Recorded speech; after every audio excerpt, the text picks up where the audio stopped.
Party को कहा ये ले लो आप। मस्त जोक मारा रे, ये हंस रहे हलकट हंस।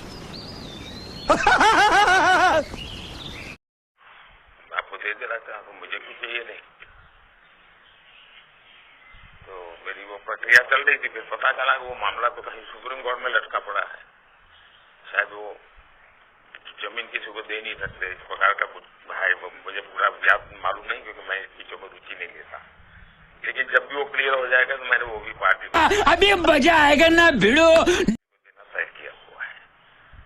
सब सच में गुजराती है ना, क्योंकि गुजराती जो होते हैं वो पैसों के लिए बहुत सही रहते हैं। मतलब मैं नहीं मानता कि मतलब आपने अपना प्लॉट दे दिया, आपने पैसे दे दिए, तो आप, क्योंकि मैं आपको अगर आप इजाजत दें तो मैं एक छोटा चुटकुला सुनाना चाहता हूँ। एक गुजराती आदमी था, बुजुर्ग आदमी था, वो मर रहा था। तो वो कहता है, मेरी गुजराती तो इतनी ठीक नहीं है, वो कहता है कि मारो दीकरो क्या छे, मतलब मेरा बेटा, तो बेटा अगर डैडी हूँ यहाँ छू, मारी दीकरी क्या छे, डैडी हूँ यहाँ छू, मेरी बीवी कहाँ है, मैं भी यहाँ हूँ, आप तीनों यहाँ हैं तो दुकान पे कौन है?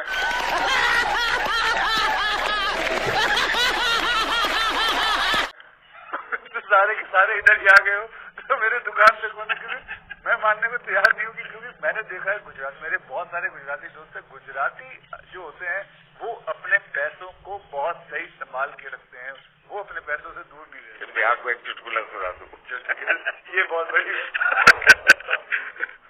हमारे यहाँ चुटकुला चलता है कि एक बार प्लेटफॉर्म पर ट्रेन आई, रेलवे ट्रेन में। हाँ। तो ऊपर ही बर्थ पे कोई पैसेंजर सोया हुआ था। उसने जगह स्टेशन आया तो उसने खिड़की में आवाज लगा के बाहर किसी को पूछा कि भाई कौन सा स्टेशन आया। तो उसने कहा 4 आना दोगे तो जवाब दूंगा। तो बोले जवाब की जरूरत नहीं, अहमदाबाद होगा।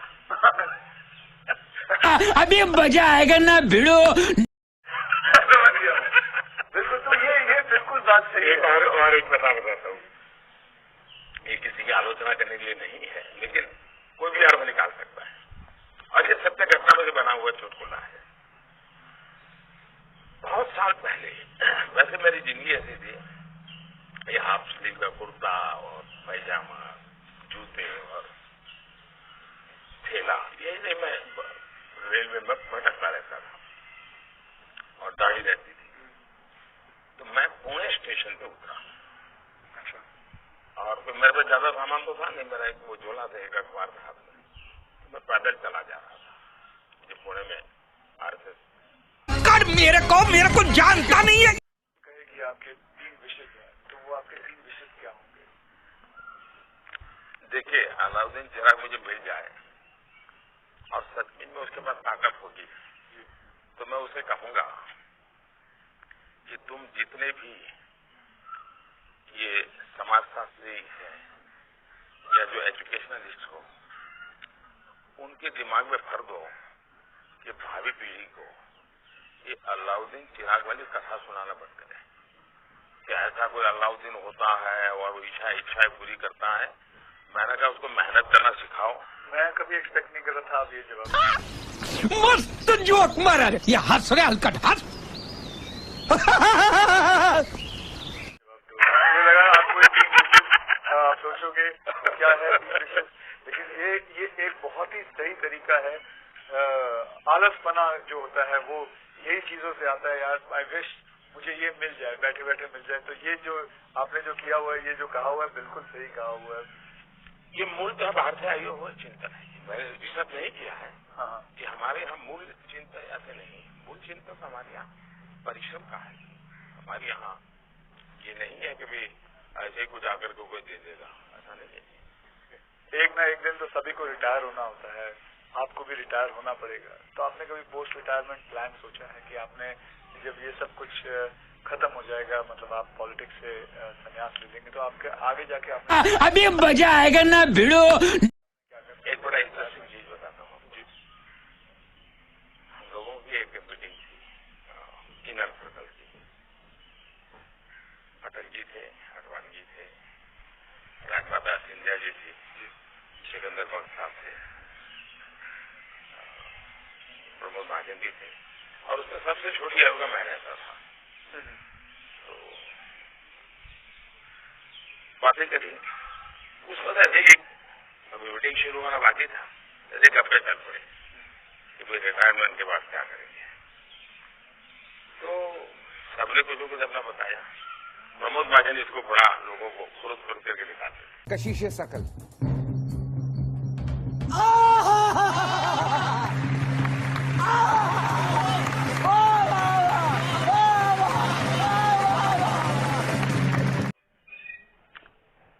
डेवलप हुआ है। आपको मेरे शरीर का वही सा बन गया है। तो लेकिन मैं जैसा आपने कहा रिटायर होने के बाद क्या करोगे, तो पहला काम मैं नींद कैसे बढ़ाऊं इस पर सोचूंगा। कहाँ बैठे आज आपके सारे कागज पड़े हैं, कोई बात नहीं। तो आपको कभी मैं ये जानना चाहूंगा, वैसे कई लोग जानना चाहेंगे कि नरेंद्र मोदी जी को जब जुकाम लगता है तो वो क्या लेते हैं? आप हैरान होंगे, मैं बहुत ही फिर वही कहूंगा, मैं ऐसी कठिन जिंदगी जी करके आया। तो डॉक्टर क्या होता है, ये महंगी दवाइयां क्या होती हैं, सोफिस्टिकेटेड क्या होता है, वो सब आप आयुर्वेदिक भी बहुत विश्वास करते मैं बताता हूँ। आयुर्वेद के बजाय कैसी जिंदगी है।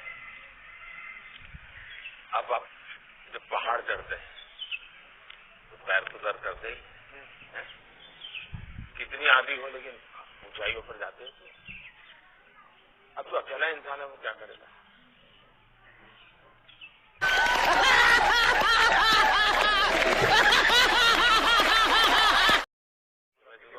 फिजियोथेरेपी नहीं करा सकता, मसाज नहीं करवा सकता।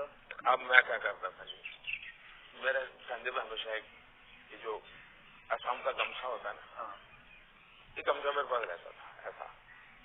मैं जैसे उसको ऐसे पैर पे बांध देता था पूरा, और बीच में एक छोटी लकड़ी तोड़ करके पैर